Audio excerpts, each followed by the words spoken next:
Assalamualaikum warahmatullahi wabarakatuh. Hai, bagaimana kabar kalian? Semoga tetap sehat dan selalu semangat. Salam literasi. Baiklah, kali ini Bu Fitri akan menjelaskan sedikit mengenai layanan perpustakaan SMP Negeri 9 Surabaya. Mari kita lihat bersama-sama.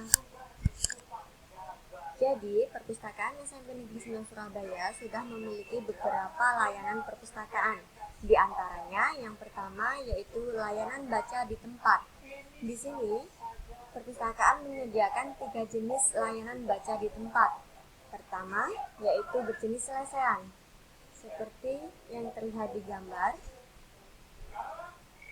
di sini merupakan tempat baca lesehan. Kemudian yang di atas merupakan tempat baca jenis kedua, yaitu duduk di atas.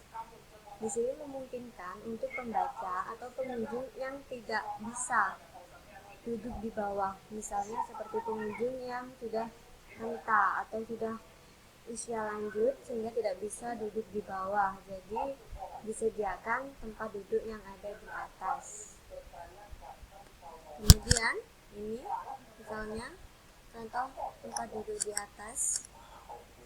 Tempat duduk di atas ini juga bisa diperkenankan untuk kegiatan koordinasi atau rapat, sehingga perpustakaan juga menyediakan untuk kegiatan rapat untuk koordinasi bersama, disediakan mic, salon, dan juga peralatan pendukung lainnya.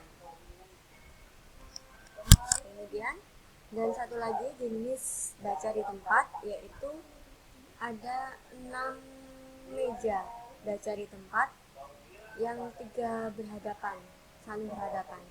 3 saling berhadapan di sini disebut dengan tempat baca hening, dan disitu memungkinkan kita untuk berkonsentrasi apabila kita tidak suka dengan kebisingan atau sesuatu yang bersuara sehingga mengganggu konsentrasi kita. Jadi ini adalah tempat yang tepat untuk kalian untuk membaca dengan keadaan sunyi sehingga bisa berkonsentrasi secara maksimal. Oke, selanjutnya yang kedua yaitu layanan sirkulasi. Nah, ini layanan yang utama di perpustakaan, dan di sini memungkinkan pengguna atau pengunjung untuk pertama meminjam, kedua mengembalikan, dan 3 memperpanjang buku pinjaman. Di sini semua kegiatan sirkulasi dilakukan dengan cara otomasi sehingga pengunjung atau pengguna tidak akan lagi menulis di buku dengan menggunakan ballpoint.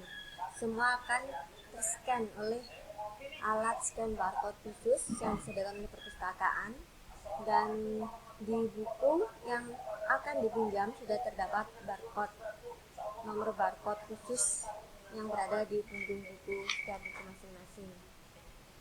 Kemudian di sini ada layanan referensi. Di layanan referensi ini pustakawan akan membantu para pengunjung untuk mencari buku referensi atau untuk menjelaskan fungsi atau bagaimana cara menggunakan buku referensi, bagaimana atau pada saat apa kita menggunakan buku referensi.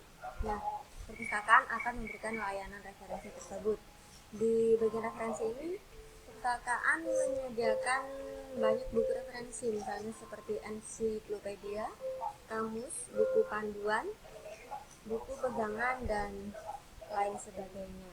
Kemudian lanjut lagi ke layanan berikutnya. Nah, ini adalah layanan bercerita. Layanan bercerita ini, gambar ini diambil ketika sebelum pandemi. Jadi perpustakaan sebelum pandemi menyediakan tempat bercerita. Biasanya setiap jam literasi ada jadwal khusus yang sudah diatur.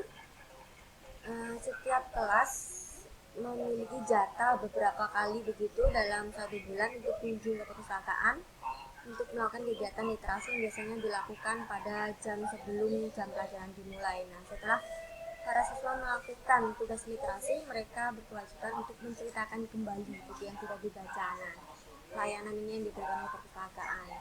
Dan yang digambar ini merupakan gambar perpustakaan sebelum perpustakaan direnovasi dan pindah di lokasi yang sekarang ini. Nah, ini posisi melakukan cerita saat kelas ini tidak memiliki jadwal di perpustakaan, namun tetap memiliki kewajiban bercerita di kelas.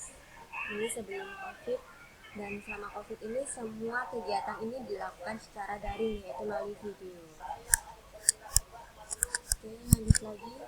Kemudian ada layanan anak, sama halnya layanan bercerita, perpustakaan juga menyediakan layanan anak. Nah, di sini pengguna bebas berekspresi, bebas menggunakan perpustakaan sesuai dengan kebutuhan. Nah, ini di sini kita bisa melihat bersama dari foto ini bahwa perpustakaan menyediakan sarana untuk mereka belajar drama. Selain drama, mereka juga bisa belajar menari di perpustakaan dengan melakukan voting terlebih dahulu tentunya. Nah, semua kegiatan ini dulu terlaksana sebelum pandemi, dan sekarang memang ya lagi pandemi sehingga tidak bisa berjalan seperti biasanya. Oke, kemudian lanjut lagi ke layanan multimedia. Nah, ini layanan multimedia ini merupakan layanan terbaru di perpustakaan SN9. Dan ini baru ada di tahun 2021 ini dan bertepatan dengan pandemi, sehingga yang baru bisa menikmati yaitu guru-guru, karyawan, dan siswa belum bisa menikmatinya karena memang tidak diperkenankan untuk datang ke perpustakaan secara langsung. Nah, di sini di layanan multimedia ini pengguna difasilitasi 6 komputer yang masing-masing terkoneksi dengan internet. Dan jangan khawatir, di sini jaringan internetnya lumayan kuat, sangat kuat malah. Karena sudah disetting dan sudah dibagi sedemikian rupa sehingga memiliki jatah kecepatan internet yang sama. Di sini kalian juga dapat mendapatkan bimbingan dari pustakawan, misalnya kalian ingin melakukan pencarian terkait artikel atau apapun itu yang mencakup tentang pembelajaran. Kalian merasa kesulitan dan merasa terlalu banyak yang ditemukan ketika kalian menulis kata kunci di search engine. Jadi perpustakaan bisa memberi solusi dengan memberikan tips dan trik cara berselancar di internet dengan efektif dan efisien. Begitu. Jadi bisa langsung tanya ke pustakawannya. Kemudian lanjut ke layanan berikutnya. Nah, belum ke layanan berikutnya, ini masih di layanan multimedia. Nah, selain 6 komputer tadi yang disediakan, perpustakaan juga menyediakan wifi. Kita menggunakan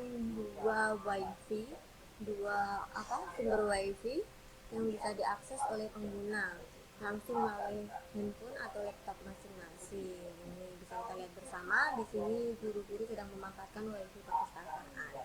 Oke, kita lanjut.